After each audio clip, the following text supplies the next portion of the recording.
சோலைக்குள்ள வரக்கூடிய வேளையில் அக்கா நாங்க 8 பேர்களுக்கும் வயது என்னாச்சு தெரியுமா? ஒரு வயதா 2 வயதா 3 வயதுமாச்சு. அவளுக்கு 1 வயதா 2 வயதா 3 வயதுமாச்சு. 3 நல்ல வயதில முடியறங்கி அவளுக்கு தாது குத்தி கடுப்பு அது குத்தி கடுக்காமோ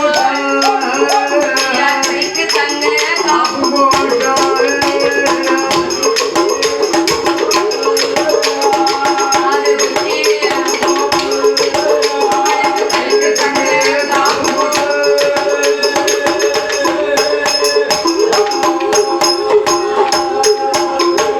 அக்காலங்க 8 பேர் வந்து வரும் நாள் 4 நல்ல வயதாச்சு 5 நல்ல வயதா 5 நல்ல வயதா அறிவு பள்ளியில் படிக்க போறோம்.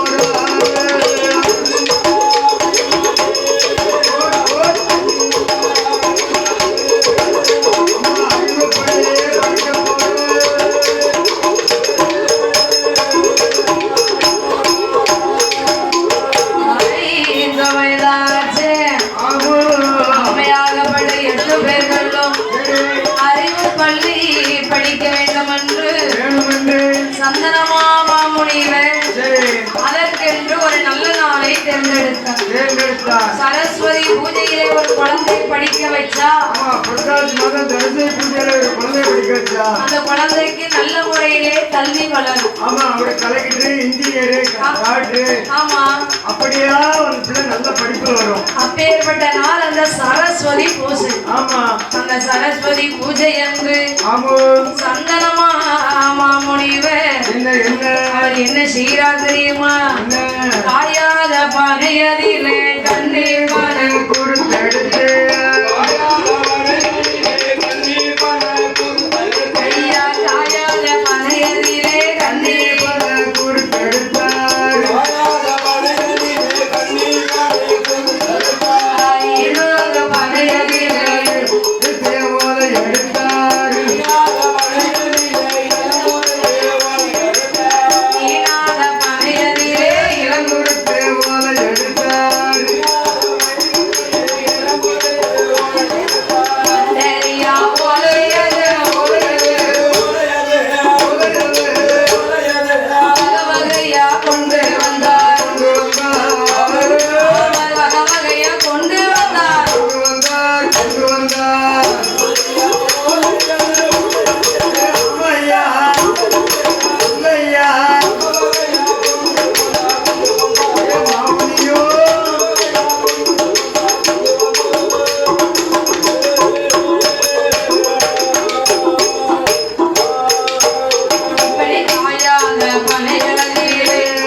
அந்த விஜயதசமி அன்றைக்கு அம்மையாகப்பட்ட வடக்குவாசலே முப்படாரி மாரியம்மா முத்தாரம்மா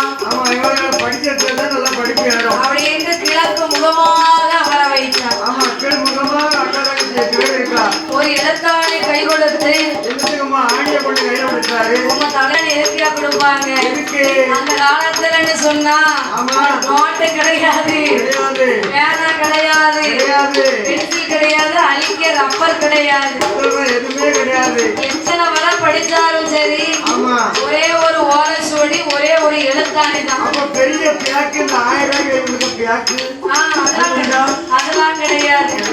அந்த ஓலையை பார்த்தீங்கன்னா சாதகமும் எழுதி வைப்பாங்க, ஆமா. படிச்சதுக்கு பாடமும் அதுலதான் எழுதணும். அப்ப அந்த ஓலையில எழுத்து ஆணியால பதிச்சு எழுதுவாங்க. ஆமா. ஓஹோ. அந்த காலத்துல தப்பாவும் எழுத மாட்டாங்க. ஆமா. தப்பா எழுதுனாதானே ரப்பர் தேவை. தப்பா எழுதுனா அழிவப்பர் தேவை. அந்த காலத்துல எத்தனை வேலை படிச்சாலும் அந்த ஒரே ஓலை சுவடிதான். ஓலை சுவடிதான். இப்ப அப்படியா? என்ன? பிள்ளைகளை எல்கேஜி யூகேஜில சேர்த்த உடனே ஒரு நிறைய பேக்கு கொடுத்துருந்தாங்க. ஆமா. பேக்கு அப்பா பேக்குல 5-6 புத்தகத்தை கொடுத்துருந்தாங்க. சமக்க முடியுதா? நமக்க முடியாத அளவு கொடுத்துறாங்க. பிள்ளைய பார்த்தா ஒரு சாண்டுதான் இருக்கும். ஆமா. புக்க பார்த்தா 2 சாண்டு இருக்குமா? புக்கு பேக்கெல்லாம் பார்த்தா 2 சாண்டு இருக்கு. 2 மணி இருக்கும், மேல இருக்கும். ஆமா. பிள்ளைய தூக்கவா அந்த பேக்க தூக்கவா? ஆமா. அது கூட ஆயா போட வேண்டியதுதான். ஆயாவா? ஆமா. சரிதான். புக்கு சமக்க, புக்கு சமக்க. சரி சரி. பிள்ளைய அம்மா தூக்கிட்டு போனா பேக்க சித்திக்காரி தூக்கிட்டு போவாங்க. அவளுக்கு வேற என்ன வேலை அதை விட? இப்படியாக ஒரு பிள்ளைக்கு அல்வா, இப்படியாக பிள்ளைக்கு 5 வயதுல அறிவு பள்ளி கற்றுக் கொடுப்பதற்காக எப்படி சொல்லிக் கொடுக்காரு தெரியுமா? அறிவோம் நன்றாக குருவே குரு வாழ்வே துணை என்றோ, தாயில் சிறந்த கோவில் இல்லை, தந்தை சொல்மிக்க மந்திரம் இல்லை. நமக்கு முதல் தெய்வம் யாரு? முதல் தெய்வம் பெண்ணாட்டி. இதுபோல சத்தம் ஓவரா முதல் தெய்வம் பொண்டாட்டி. முதல் தெய்வம் நமக்கு மனைவிதான். ஆமா. கட்டிய மனைவி குலதெய்வம். ஆமா. மனைவியோட அம்மா மாமியா காலை உழலாம், பொண்டாட்டி காலை உழலாம். ஐயா, நமக்கு முதல் தெய்வம் உலகத்துல யார் தெரியுமா? நம்மள 10 மாதம் சுமந்து பெற்றெடுத்தாலே நம்ம அம்மா. நம்ம உலகத்துக்கு வர காரணமே நம்ம அம்மா தானே. எதுவும் கிடையாம 10 மாசம். ஆமா. குடியிருந்த கோயில் மாதிரி அம்மா வயிற்றுல இருக்கும் தெரியுமா? ஆமா. குடியிருந்த கோயில் அம்மா தெய்வம் அப்படின்னு சொல்லியிருக்காங்க. ஆமா.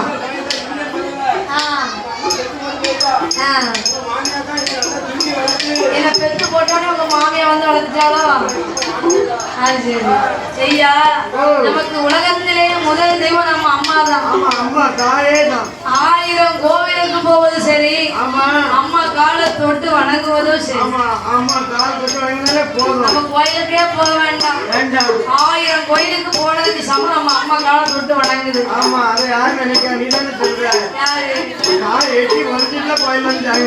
அது நினைக்கல ஐயா. பொண்டாட்டி கால உலகத்துல சாஸ்தாங்கமா விழுவீங்க.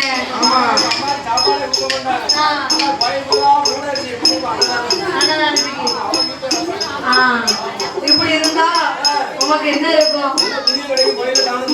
ஐயா, பெற்றவங்களுக்கு சாப்பாடு கொடுக்காம கோயில போய் அன்னதானம் போட்டு என்ன புண்ணியம்? ஒரு புண்ணியம் கிடையாது. நமக்கு முதல் தெய்வமே நம்ம அம்மா தான். 2வது தெய்வம் தந்தை, 3வது தெய்வம் சொல்லி தந்த குருநாதர், 4வது தெய்வம் தான் நம்ம வழிபடக்கூடிய குல தெய்வம். ஏன்னு சொன்னா நம்ம உலகத்துக்கு வர காரணம் அம்மா. அவதான் முதல் தெய்வம். இந்த உலக நடப்புகளை கற்றுத் தருவது அப்பா. அவர்தான் 2வது தெய்வம். நமக்கு பாடங்களை சொல்லி தந்து நல்லது இன்னது தீயது இன்னது சொல்லி தரது நம்ம ஆசிரியர். அவர்தான் 3வது தெய்வம். அவர்களுக்கெல்லாம் அடுத்துதான் நம்மளை காக்கக்கூடிய குல தெய்வம். அதனால தாய் சொல்ல போய் தான் தந்தை இன்னார்னு தெரியும்.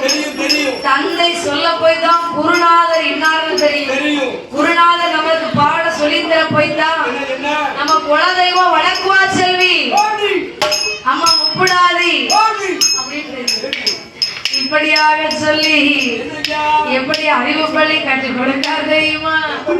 ஆனா